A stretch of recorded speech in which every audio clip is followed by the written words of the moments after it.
Guy Corazol, bonjour, vous êtes adjoint au maire de Lyon et dans la guerre que suivent Gérard Collomb et David Kimmelfeld, vous avez choisi votre camp, vous multipliez les messages sur Facebook, je vous suis avec attention, où vous expliquez que vous êtes derrière le président de la métropole. D'ailleurs, il y a quelques jours, vous assistiez en première ligne au premier meeting qu'a tenu David Kimmelfeld pour lancer sa campagne.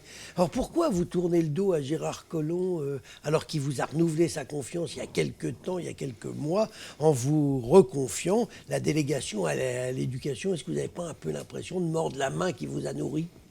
Vous savez, ça fait la troisième campagne que je fais avec Gérard Collomb, en 2001, en 2008 et en 2014. Pour la dernière campagne, après l'élection, j'ai été nommé adjoint au maire de Lyon.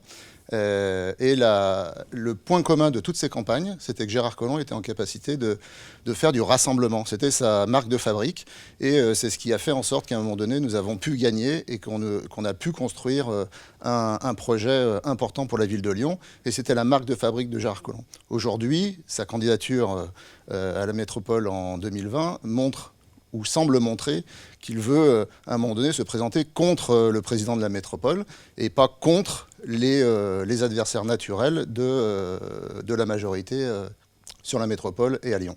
Et David Kimmelfeld, pour vous, est plus rassembleur, parce que quand j'écoute les socialistes, vos anciens amis socialistes, vous êtes issus du Parti socialiste. Aujourd'hui, le patron du Parti socialiste disait il y a quelques jours que de toute façon, David Kimmelfeld était la République en marche et qu'il fallait plus se faire d'illusions. Sous-entendu, Collomb, Kimmelfeld, c'est bonnet blanc et blanc bonnet. Alors, je ne sais pas ce que dit le secrétaire fédéral du Parti socialiste. En tout cas, je crois que... j'entends.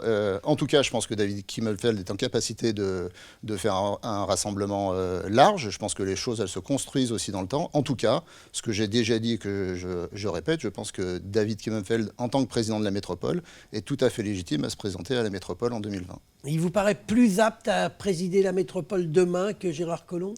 La question, ce n'est pas d'être président de la métropole, c'est d'être en capacité de le devenir.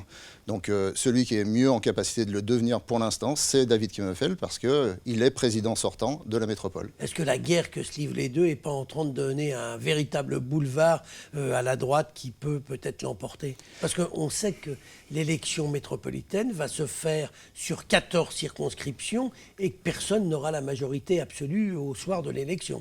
Si je me suis exprimé à un moment donné publiquement sur la candidature de Gérard Collomb, c'est d'abord parce que j'ai beaucoup de respect pour lui.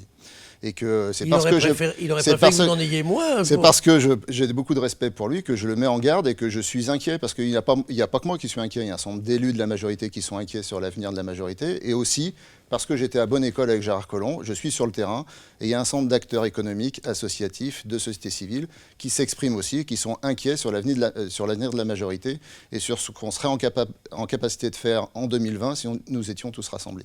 Alors dites-moi, Guy Corazol, pour l'instant, vous ne siégez pas à la métropole? Eh bien, je vous le confirme, je ne suis pas élu à la métropole. Est-ce que vous espérez l'être la prochaine fois?